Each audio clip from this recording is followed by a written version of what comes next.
So to start your continuous pattern, you're gonna start from the top again. You're gonna go down through the epidermis and come out through the subcutaneous layer. That's that more like hexagon pattern that's clear in the inside there.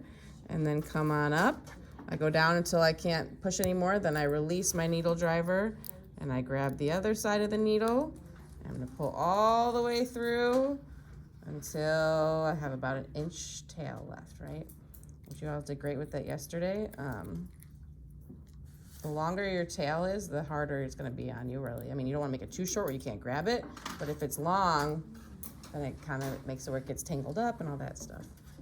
Then I'm going to take my forceps as the extension of my left hand and re-grip my needle back around so that I have it back at the back end of the needle. And then I go to that bottom side of the incision, and starting in the incision, I go through and come back out. Remember to take a pretty solid bite so it doesn't rip through the incision line there. Re-grip and pull.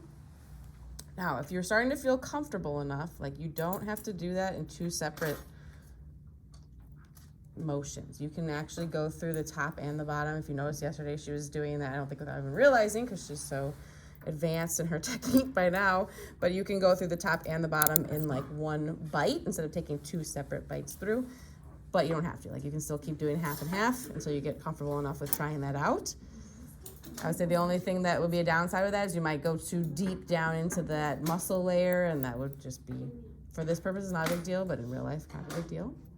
Okay, are we good? We following along? Yeah. It's kind of a recap, or if you weren't here yesterday, this is new, so I'll come around and help you out, especially if you weren't here yesterday. But then you'll drop your needle, remember, to the side, because now it's tying time that we've gone through the top and the bottom. I hold my needle driver parallel to my incision. So I'm always holding it parallel to the incision line there.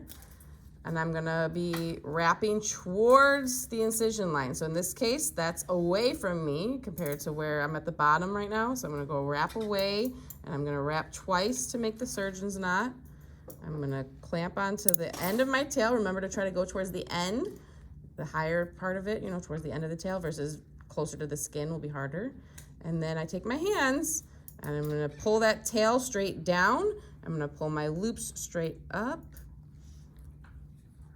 And I wanna keep my hands like perpendicular to the incision line. I don't wanna pull sideways or this way. That's when you get those granny knots that are not nice and flat. But if you pull straight up and down, that's 2. Again, go back parallel. Now I'm at the top, my tail or my suture long end is at the top, so now I'm wrapping down towards the incision line again and gripping onto that tail. And now my hands are gonna flip. Now I'm gonna pull the tail up to the top, and my other hand, my left hand goes down to the bottom. So that's 3 throws.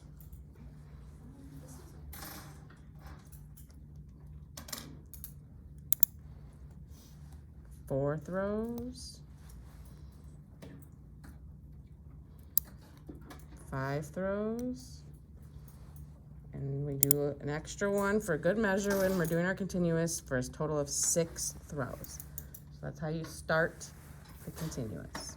Same as yesterday, but don't cut your suture. We're gonna keep going. Instead of cutting off our suture and having interrupted, now we're gonna have continuous where we don't interrupt it. So you'll pick your, everybody good with that so far? Oh, wait a second.